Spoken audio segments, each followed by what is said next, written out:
Hello friends, welcome to my channel. आज हम बनाएंगे ऑरेंज की खट्टी मीठी कैंडी। ये कैंडी बच्चे बड़े सभी को बहुत ही पसंद आएगी। तो चलिए फटाफट से हम इसे बनाना शुरू करते हैं और देख लेते हैं कि इसे बनाने के लिए हमें किन किन चीज़ों की ज़रूरत पड़ेगी और इसे मैंने किस तरह से बनाया है।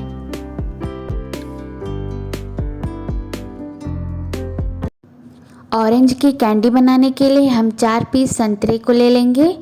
अब हम इसका छिलका उतार लेंगे। आप स्क्रीन में देख सकते हैं बहुत ही आसानी से इसका छिलका उतर जाता है। इसी प्रोसेस से हम सारे छिलके को उतार के रख लेंगे। अगर आपको मेरी रेसिपी अच्छी लगती है तो वीडियो को लाइक करें और चैनल पे नए हैं तो फटाफट से सब्सक्राइब भी कर लें और साथ में बेल आइकन को प्रेस करना ना भूलें, जिससे कि मेरे लेटेस्ट वीडियो की नोटिफिकेशन सबसे पहले आप तक पहुँचेगी। तो आप देख सकते हैं यहाँ पे मैंने इसके छिलके को उतार लिया है। अब हम इसके क्यूब्स को अलग अलग कर लेंगे ताकि जब हम इसे ग्राइंड करें तो हमें आसानी हो जाए। तो बस अब हम इसे ग्राइंड करेंगे। तो ग्राइंड करने के लिए हम मिक्सर ग्राइंडर ले लेंगे और उसमें संतरे की क्यूब्स को डाल देंगे और थोड़ा सा पानी डालेंगे। बहुत ज़्यादा पानी नहीं डालना है। जैसे कि मैंने 4 पीस संतरे को लिया है तो इसे मैं 2 बार में ग्राइंड करूँगी। तो उस हिसाब से मैंने 2 छोटा कप पानी का यूज़ कर लिया है। इसे आपको एकदम बारीक नहीं करना है। मिक्सर ग्राइंडर को आपको थोड़ा सा रुक रुक के चलाना है, जिससे कि इसके सीड ग्राइंड नहीं होंगे और इसका बहुत ही अच्छा टेस्ट भी आएगा। तो आप देख सकते हैं मैंने यहाँ पे इन सारी चीज़ों को ग्राइंड कर लिया है। अब हम इसे छन्नी में डाल देते हैं और इसके जूस को अलग करेंगे और पल्प को अलग कर देंगे। और आप यहाँ पे देख सकते हैं इसके सीड बिल्कुल खड़े खड़े हैं, ग्राइंड नहीं हुए हैं। इस तरह से ग्राइंड करेंगे तो कैंडी में कड़वापन बिल्कुल भी नहीं आएगा। तो यहाँ पे मैंने इसके जूस को अलग कर लिया है और पल्प को अलग कर लिया है। पल्प को हम एक साइड में रख देते हैं और इसके जूस में हम आधा कप कॉर्नफ्लावर को ऐड करेंगे।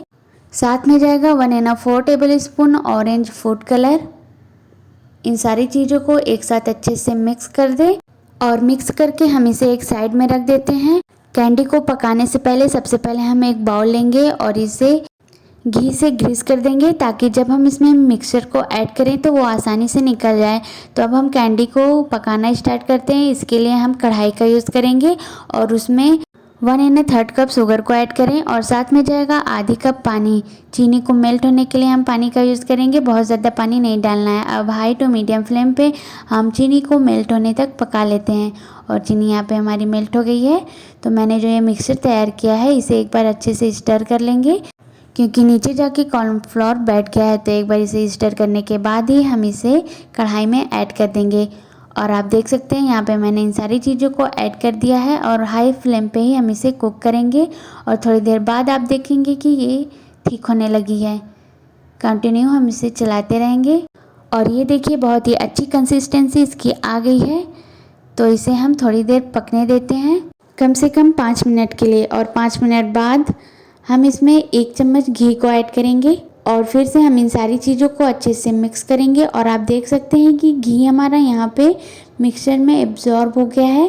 दोबारा से 1-2 मिनट के लिए हम इन सारी चीज़ों को भून लेते हैं और 1-2 मिनट बाद हम इसमें 1 चम्मच घी को और डाल देंगे। और आप देख सकते हैं ये सारी चीज़ें इकट्ठी होने लगी हैं और घी भी किनारों की साइड रिलीज़ हो रहा है। इसमें घी अच्छे से एब्जॉर्ब नहीं हुआ है। और इस तरह से जब आप एक बर्तन में इसे निकालेंगे तो ये बिल्कुल आसानी से इस तरह से होगी, खींचने पे खींचेगी। यहाँ पे कैंडी हमारी बिल्कुल परफेक्ट कंसिस्टेंसी पे आ गई है। तो अब हम इसे बाउल में निकाल लेते हैं, जिसमें मैंने ऑयल को ग्रीस करके पहले से ही रखा हुआ था। तो अब इन सारे मिक्सचर को हम इसमें ऐड कर देते हैं और इसे अच्छे से सेट कर लेंगे और इसे हम 15 मिनट के लिए ऐसे ही छोड़ देते हैं। 15 मिनट बाद ये ठंडी हो जाएगी, तभी हम इसे कट करेंगे दूसरे प्लेट में निकाल के। और ये देखिए 15 मिनट हो गया है और इसे मैंने इस प्लेट में भी निकाल लिया है। तो अब हम इसे नाइफ़ की हेल्प से कट करेंगे। ये देखिए बहुत ही अच्छे से कट हो जा रहा है। यहाँ पे मैं आपको एक पीस उठा के दिखा रही हूँ। ये देखिए कितना अच्छा से बन के तैयार हो गया है। अगर आप इसे केक टिन में बनाते हैं तो इसकी साइज़ सारी एक साइज़ की होंगी और ये देखने में भी बहुत ही अच्छी लगेंगी। खाने में तो पूछे ही मत, बहुत ही अच्छी लगती हैं खट्टी मीठी। यहाँ पे मैंने इन सारे पीस को अलग करके रख लिया है। अब हम इसके ऊपर बेसिकेटेड कोकोनट को अप्लाई कर देंगे और इसे अच्छे से हर तरफ से कोट कर लेंगे। और इस तरह से जब आप इसे कोट करेंगे और किसी के सामने सर्व करेंगे तो ये देखने में बहुत ही अच्छी लगेंगी।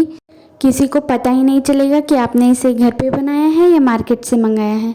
तो आप इस रेसिपी को एंजॉय करिए। मिलते हैं नेक्स्ट वीडियो में एक नई रेसिपी के साथ। तब तक के लिए बाय बाय।